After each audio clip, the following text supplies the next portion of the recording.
president, word is he has landed, but I know you've been talking to opinion makers who are saying that he is an experienced negotiator and diplomat. Therefore, he is unlikely to be tripped up. Just how prepared is the South African delegation? Well, the South African delegation is confident. Good afternoon to you from Washington, Oli. And you're quite right. The president has landed in the United States at the Air Force Base. He's just waiting to be cleared. So within the next couple of minutes or so, I'd say about 30 minutes, he will be arriving here at this particular hotel. You'll see a red carpet behind me. That's exactly where Ramaphosa will be dropped off as he arrives here. Might not get a moment with him. We're told he's a bit jet lagged. But speaking of Cyril Ramaphosa, the man, that is what is going to be important as we go into this moment. Earlier on, we spoke to Dr. Piyoguhle Mnyandu, I should say, who is the Assistant Director at the Center for African Studies at Howard University. And he specialized in U.S., China, and Africa relations. And he was talking about how South Africa couldn't have had the more perfect president in the form of Cyril Ramaphosa for this particular moment, given his experience in negotiating. Let's hear what Mnyandu had to say. I think South Africa couldn't have had a more fortunate moment having this type of president. He's a negotiator, he's cool-headed, and he's known to come up with deals basically off the cuff throughout his life. So South Africa has a very unique opportunity here. However, South Africa must not be baited into a lot of narratives. This is a time of renegotiation. And President Trump is a supreme negotiator. And in negotiating, sometimes there are bluffs, there are narratives. And in this time of narratives, in this fulcrum of all these narratives coming our way, South Africa should not flinch. And South Africa should not be caught in the nitty-gritty of certain issues and focus on the big issue and frame this as a renegotiation of relations, which have always been very good between South Africa, regardless of the times. And Oli, statecraft is going to be very critical for this moment, and that's exactly how the government would have prepared. Role-playing and scenario plotting would have been one of the things that Pretoria would have done in preparation for this moment, given how Donald Trump is an unpredictable character. He could throw almost anything at us, but the unflappable character of President Cyril Ramaphosa is important. And when we talk about statecraft, we talk about research, we talk about the mutually beneficial relationship that South Africa and the U.S. share and what we can leverage on. And that's exactly what Mnyandu also reflected on when looking at how other countries have also applied the same kind of strategy, from Canada's new Prime Minister all the way to the UK Prime Minister's Keir Starmer, in terms of, look, when they arrive here, you might see a lot of megaphone diplomacy on social media, but it's a very different thing once leaders and heads of state are in the same room face to face. Here's what Mnyandu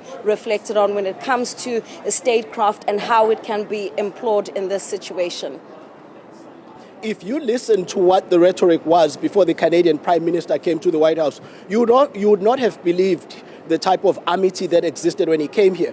Another one, UK Prime Minister. In fact, the Labour Party in November had sent operatives to come to the United States and campaign for the Democrats. So you would have expected that this administration would have been quite cool on this Labour Prime Minister. Well, he came here with a big letter from the King, inviting President Trump to another state visit, and he likes pomp and circumstance. And I can tell you now they have a deal. So South Africa should be ready to not be distracted and to be able to basically do the heavy lifting of statecraft. Statecraft is the magic word here. South Africa is up to the task.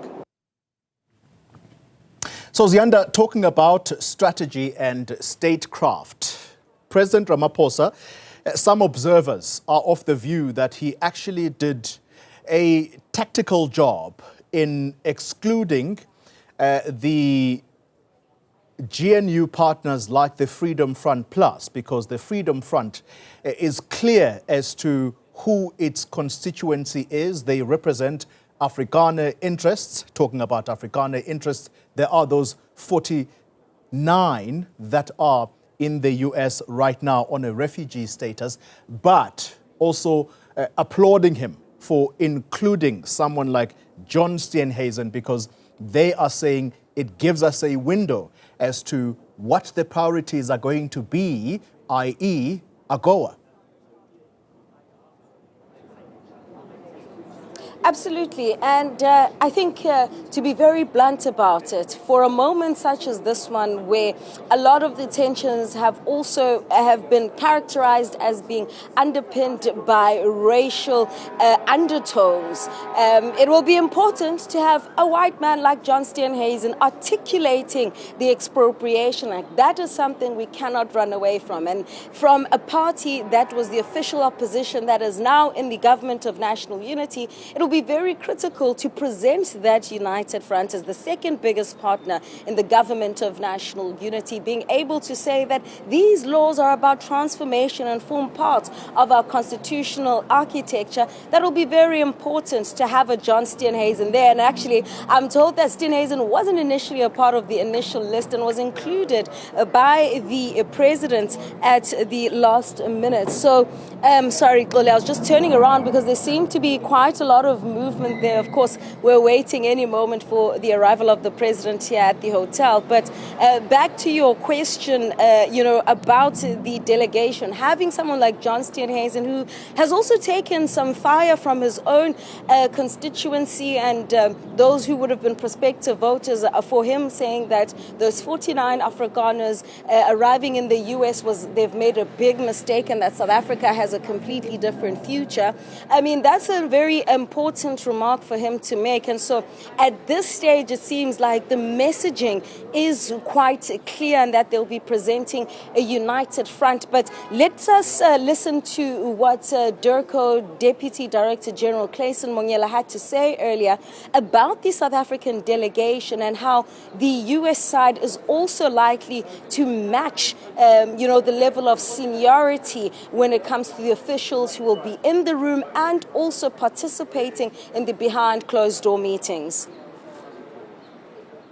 The president will be accompanied by the four ministers that you've mentioned. The special envoy is part of the delegation, and we believe the U.S. will match the level and standard of the South African delegation because this discussion have to be two-way. So we expect Secretary of State Rubio, who also wears another cap of National Security Advisor, and of course the other senior officials who are going to be in the meeting. So that's the level we expect. And as I said, a lot is riding on this meeting, so we look forward to the engagement on Wednesday.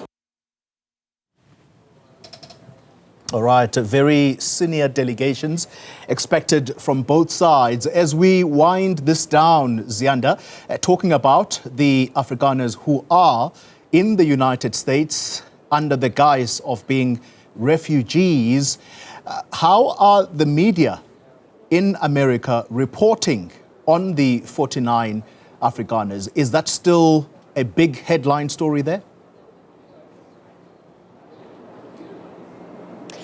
Yes and no, to the extent that, of course, President Cyril Ramaphosa will be in the country and their arrival and how their arrival was expedited over other African countries such as Sudan and the Congo, where, in those countries there are citizens who are genuinely fleeing genocide and persecution and trying to seek refuge in the United States. It is still a talking point, except for, of course, the media houses that are deemed to be embedded or aligned to Donald Trump. In fact, just last night on CBS News, Marco Rubio, the Secretary of State here in the United States, speaking about how they are planning to extend the scope of this refugee program as per that executive order that was issued by Donald Trump earlier on this year, saying and insisting yet again, Xoli, that there is a white genocide that is underway in South Africa and that there is land confiscation underway.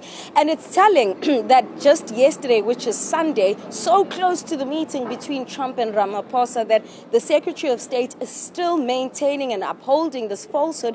It perhaps this gives us a precursor and an indication of what Ramaphosa will have to contend with when he gets into that meeting, and what he has to put onto the table, and what it will take to change Donald Trump's mind, if that is even an option. Or should Ramaphosa not even be, invited to that kind of baiting from the U.S. government, and rather focus on the mutually beneficial relationship that is going to form part of what the discussion we were having about the strategy and the statecraft that the president will have to employ in this very critical moment. It's a moment to reset. What happens next will either reset or further, escalate the tensions that we've seen over the last few months. Important to also mention that Mcebisi Jonas, the special envoy to this country, will form part of the delegation. A formal introduction will be made, and we expect then that this will also form part of the laying down of a foundation of what's to come. Ziyanda Ngcobo live for us in Washington, D.C. We're going to continue touching base with Ziyanda, particularly for those pictures of President Cyril Ramaphosa touching down in Washington, D.C. Thank you very much for the time being.